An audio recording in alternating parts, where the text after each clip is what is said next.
से प्रभावित होकर मिल्कीपुर के महान जनता का अपार जन समर्थन मिला। इसके लिए वहां के मतदाताओं का मैं हृदय से आभार व्यक्त करता हूं। धन्यवाद। सबसे पहले मिल्कीपुर में क्या करेंगे आप अगर विधायक होते हैं? मिल्कीपुर के विकास में हम लोग कोई कोर कसर नहीं छोड़ेंगे और वहां के जो सरकार द्वारा जन कल्याणकारी योजनाएं चलाई जा रही हैं, समाज में खड़े अंतिम पायदान पर खड़े व्यक्ति तक हर सुविधा पहुंचाने का काम किया जाएगा और वहाँ के विकास में कोई कोर कसर हम लोग नहीं छोड़ेंगे।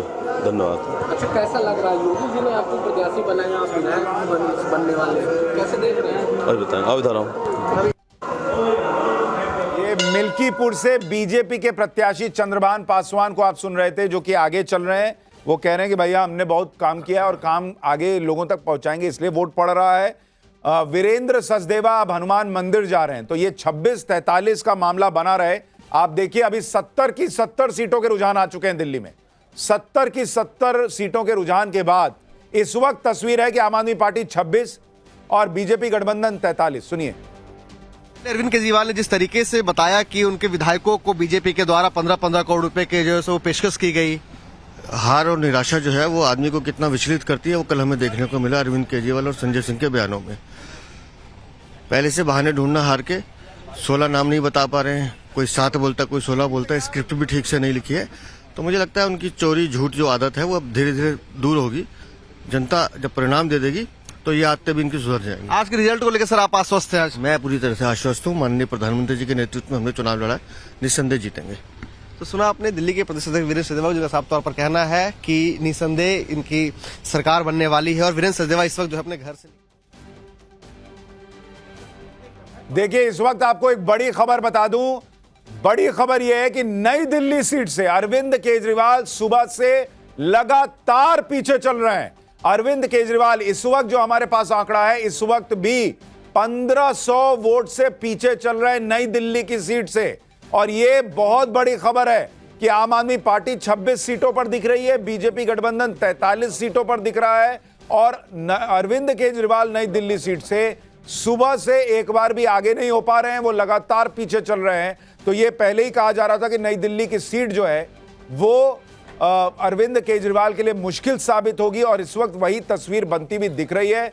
नवभारत पर दिल्ली के दिग्गजों के जो अपडेट है आप देख रहे हैं। केजरीवाल पीछे, मनीष सिसोदिया पीछे चल रहे हैं, आतिशी पीछे, सत्येंद्र जैन पीछे, यानी जितने बड़े चेहरे आम आदमी पार्टी के सब पीछे चल रहे हैं।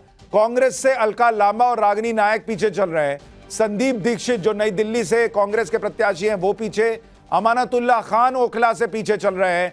हालांकि वहां पर यह कहा जा रहा था कि ओखला में अमानतुल्लाह खान को टक्कर मिल सकती है कांग्रेस और AIMIM से, लेकिन इस वक्त वहां यह दिख रहा है कि बीजेपी का कैंडिडेट ओखला में आगे चल रहा है और मुस्लिम बहुल जो सीटें हैं ऐसी 5 सीटों पर बीजेपी आगे चल रही है। यह भी अपने आप में बड़ी बात दिख रही है। जो रिजर्व सीटें हैं उनमें से भी कई पर बीजेपी आगे चल रही है, यानी बीजेपी जो गेन कर रही है वो कई जगहों पर कर रही है। ये सीधे सीधे इस वक्त नजर आ रहा है। अमित, जरा ये बताइए कि ये जो मुस्लिम बहुल सीटों पर बीजेपी आगे चल रही है, ये क्या खेल हुआ है?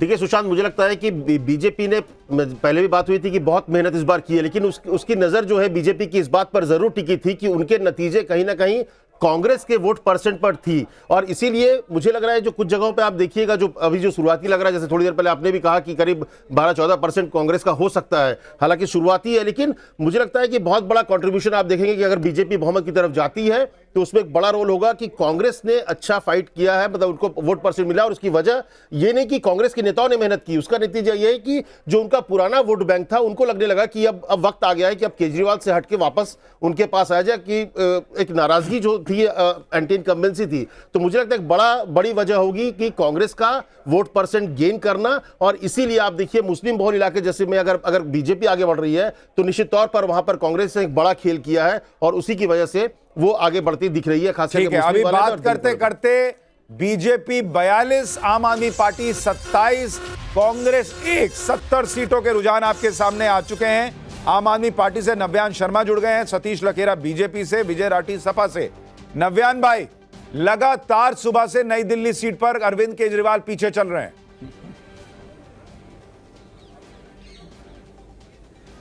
देखिए बहुत बहुत नमस्कार। और मैं तो ये कहना चाहता हूँ कि बीजेपी को थोड़ी और आधे पौने घंटे की खुशी लेने दीजिए, क्या हर्ज है इसमें, थोड़ा बहुत खुश होने दीजिए। लेकिन रियलिटी ये है कि बीजेपी अभी थोड़ी देर में आपको पता लग जाएगा 55 से ज्यादा हमारी सीटें आ रही हैं दिल्ली के अंदर। उसकी वजह ये है कि वोट पाने के लिए जनता चाहिए होती है, जनता वोट करती है। जब माननीय प्रधानमंत्री जी की रैली में कुर्सियां खाली होती थी तब भी तो रुझान दे दिया था जनता ने रुझान तब भी दे दिया था जब बीजेपी के प्रत्याशी वोट मांगने जाते थे, ऊपर से फूलों की जगह कचरा फेंका जाता था कि 15 साल तुमने बेड़ा गर्क कर दिया एमसीडी का। तब भी तो रुझान आ गया था दिल्ली का रुझान तब भी आ गया था जब अरविंद केजरीवाल जी को लगातार प्रताड़ना दी गई। ये भी आपसे मुझसे पहले एक प्रवक्ता बोल रहे थे कि बीजेपी ने बहुत मेहनत करी है। मैं तो ये कहना चाहता हूं, मेहनत सिर्फ बीजेपी ने नहीं करी, मेहनत प्रशासन ने भी बहुत करी है, मेहनत इलेक्शन कमीशन ने भी बहुत करी है, मेहनत बीजेपी के गुंडों ने भी बहुत करी है, मेहनत बीजेपी की सारी नहीं, लेकिन नव्यान भाई, अगर बीजेपी के गुंडों ने मेहनत की, इलेक्शन कमीशन ने मेहनत की, तो आपको क्यों उम्मीद है कि अगले 1 घंटे में आप 55 पे पहुंच जाएंगे और बीजेपी नीचे आ जाएगी? फिर तो हो सकता है बीजेपी की सरकार बनेगी। क्या ईवीएम का शोर मचाओगे क्या? ये भी बता दो भाई। क्योंकि ये लड़ाई राजनीतिक नहीं है सर, ये लड़ाई लोगों की जीविका से जुड़ी है। लोग बीजेपी के प्रपंच और प्रोपेगेंडा में अपनी जीविका नहीं छोड़ेंगे, वो महिलाएं बस सर्विस लेकिन नव्यान भाई, इससे एक चीज तो क्लियर हो जाती है ना कि भाई ईवीएम में कोई गड़बड़ी नहीं है और प्रशासन चाह के भी गड़बड़ी नहीं कर सकता, क्योंकि अगर सबने गड़बड़ी की तो फिर आप जीतेंगे नहीं, और अगर आप जीत रहे हैं तो इसका मतलब गड़बड़ी हो नहीं सकती। देखिए हमें तो सिर्फ परमात्मा पे, भगवान पे विश्वास है और जनता पे विश्वास है। हमने जनता के लिए काम किया है, बीजेपी ने अपने लिए काम किया है। जनता के लिए जो काम कर रहा है वो जीतेगा, जो स्वार्थ की राज नहीं कर रहा वो जीतेगा। हमने तो जनता के लिए काम किया है, हमने बिजली मुफ्त करी, जनता के लिए करी, पानी मुफ्त किया, जनता के लिए किया, बस सर्विस मुफ्त करी, जनता के लिए करी। तो ठीक है, देखिए एक चीज जो अभी दिख रही है कि जहां जहां जो आम आदमी पार्टी का गढ़ माना जाता था, जैसे झुग्गी झोपड़ी का इलाका आम आदमी पार्टी का गढ़ माना जाता था, वहां भी बीजेपी इस बार आम आदमी पार्टी पर 5 सीटों पर आगे चल रही है।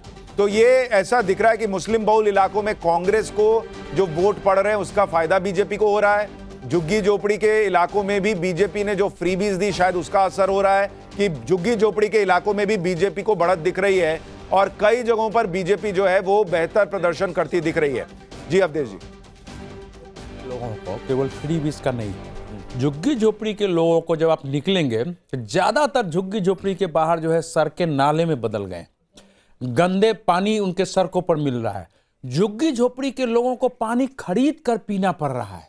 आप जाएंगे तो गाली देते हो, 700 रुपया महीना का तो हम पानी मंगाते हैं, कोई कह रहा है हमको 1200 रुपया पानी का लगता है। ये क्या कर दिया है? तो जो कोलैप्स है ना पूरा सड़कें का, नालियों का, पानी की व्यवस्था जो है, ये सारे के कारण वहां गुस्सा। सतीश लखेरा जी, हालांकि अभी भी आम आदमी पार्टी को उम्मीद है कि अभी 1 घंटा बचा है और 1 घंटे में ये आंकड़े पलट जाएंगे, आम आदमी पार्टी 55 पे होगी और आप लोग नीचे आ जाएंगे। लेकिन फिलहाल आपको बढ़त है, और अगर ये बढ़त है तो इसकी सबसे बड़ी वजह आप क्या मानते हैं?